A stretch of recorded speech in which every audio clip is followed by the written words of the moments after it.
অবসরে আমরা সমবেত হয়েছি একটি ব্যতিক্রমী পরিবেশে বাংলাদেশের নতুন সরকার গঠনের লগ্নে। আসসালামু আলাইকুম, শুভ অপরাহ্ন এন্ড গুড আফটারনুন। আপনাদের সকলকে গণপ্রজাতন্ত্রী বাংলাদেশ সরকারের নবনিযুক্ত প্রধানমন্ত্রী ও মন্ত্রিসভার সদস্যগণের শপথ গ্রহণ অনুষ্ঠানে স্বাগত জানাচ্ছি। অনুষ্ঠানের শুরুতে পবিত্র কোরআন থেকে তেলাওয়াত করবেন হাফেজ কারি মাওলানা মুহাম্মদ আবু রায়হান, ইমাম, বাংলাদেশ জাতীয় সংসদ সচিবালয়।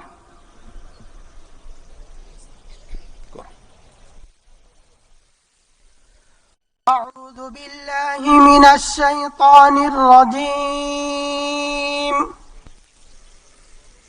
بسم الله الرحمن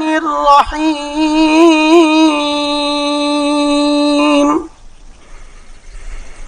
قل اللهم مالك الملك تؤتي الملك من تشاء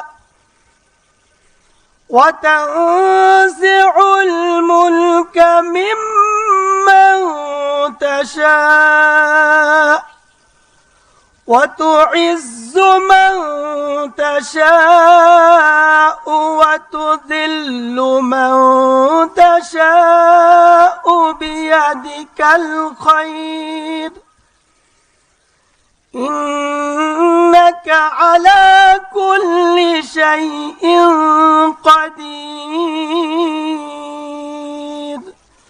صدق الله العظيم. সূরা আল ইমরানের 26তম আয়াতে কারিমা তেলাওয়াত করা হলো, যার বাংলা অর্থ এইরূপ: হে নবী, তুমি বলো, হে রাজাধিরাজ মহান আল্লাহ, তুমি যাকে ইচ্ছা তাকে সাম্রাজ্য দান করো, আবার যার কাছ থেকে চাও তা কেড়ে নাও। যাকে ইচ্ছা তুমি সম্মানিত করো, যাকে ইচ্ছা তুমি অপমানিত করো।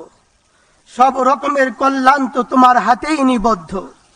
নিশ্চয়ই তুমি সবকিছুর উপর একক ক্ষমতাবান। বারাকাল্লাহু লানা ওয়া লাকুম ফিল কুরআনিল আযীম। আসসালামু আলাইকুম ওয়া রাহমাতুল্লাহ।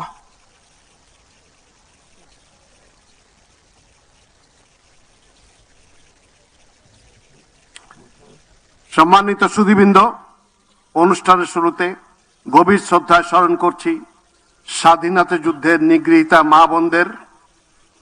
একই সাথে ছাত্র জনতার গণ অভ্যুত্থানের সকল শহীদদের প্রতিও গভীর শ্রদ্ধা জ্ঞাপন করছি এবং তাদের বিদেহী আত্মার মাগফিরাত কামনা করছি। এ শুভ অনুষ্ঠানে 3 পর্বে যথাক্রমে